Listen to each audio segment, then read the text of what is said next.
መንታስ ግንኙነት በተደረገ ቁጥር መንታ የመሆን እድል አለው።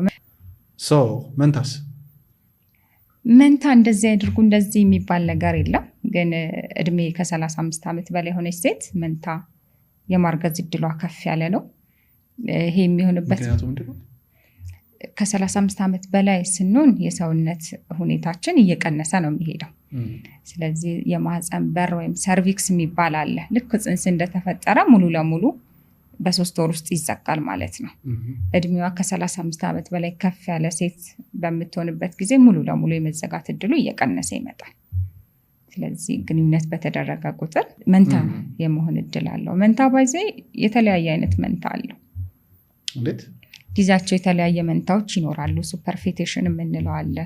ለምሳሌ አንድ ወር ከሞላ በኋላ ድጋሚ ሌላ ልታረግዝ ትችል ይሆናል እዛው ላይ ማለት ነው። ጊዜያቸው የተለያየ መንታዎች ሊኖሩ ይችላሉ። ሱፐር ፈከንዴሽን የሚባል ነገር አለ። ከሁለት አባቶች የሚወለዱ መንታዎች ሊኖሩ ይችላሉ። እሱሳ እንዴት ነው የሚፈጠረው? ሱፐር ፈከንዴሽን ማለት አንዲት ሴት ለምሳሌ ልትደፈር ትችላለች በተለያየ ወንዶች። ስለዚህ 2 እንቁላል በተለያየ ወንድ የዘር ፈሳሽ ጽንስ እንዲፈጠር ሊሆን ይችላል። እነዚህ እንኳን ኬዞች ኮንፊርምድ ናቸው፣ የተገኙ ኬዞች አሉ። እና ሰው ሱፐር ፈከንዴሽን ብሎ ቼክ ቢያደርግ ምንም የማይመሳሰሉ መንታዎች ይወለዳሉ። አንድ ጊዜ አይቻለው ቀይና ጥቁር። ኖርማሊ ከአንድ አባትም መልክ ቀለም ተለያይቶ ሊወለድ ይችላል።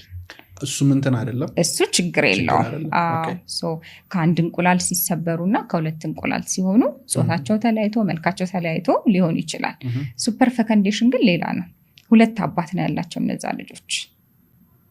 ለምሳሌ በብዙ ወንዶች የተደፈረች ሴት 2 አባት እንዲኖር ሊሆን ይችላል። በአንድ ጊዜ ከብዙ ወንዶች ጋር በፈቃዷም ቢሆን ግንኙነት ያደረገች ሴት 2 አባት ያለው ልጆች ልትወልድ ትችላለች። አሁን በየትኛው ነው የሚጠራው? ባመነችበት፣ በእናትየዋ ማለት ነው። እሷ ባመነችበት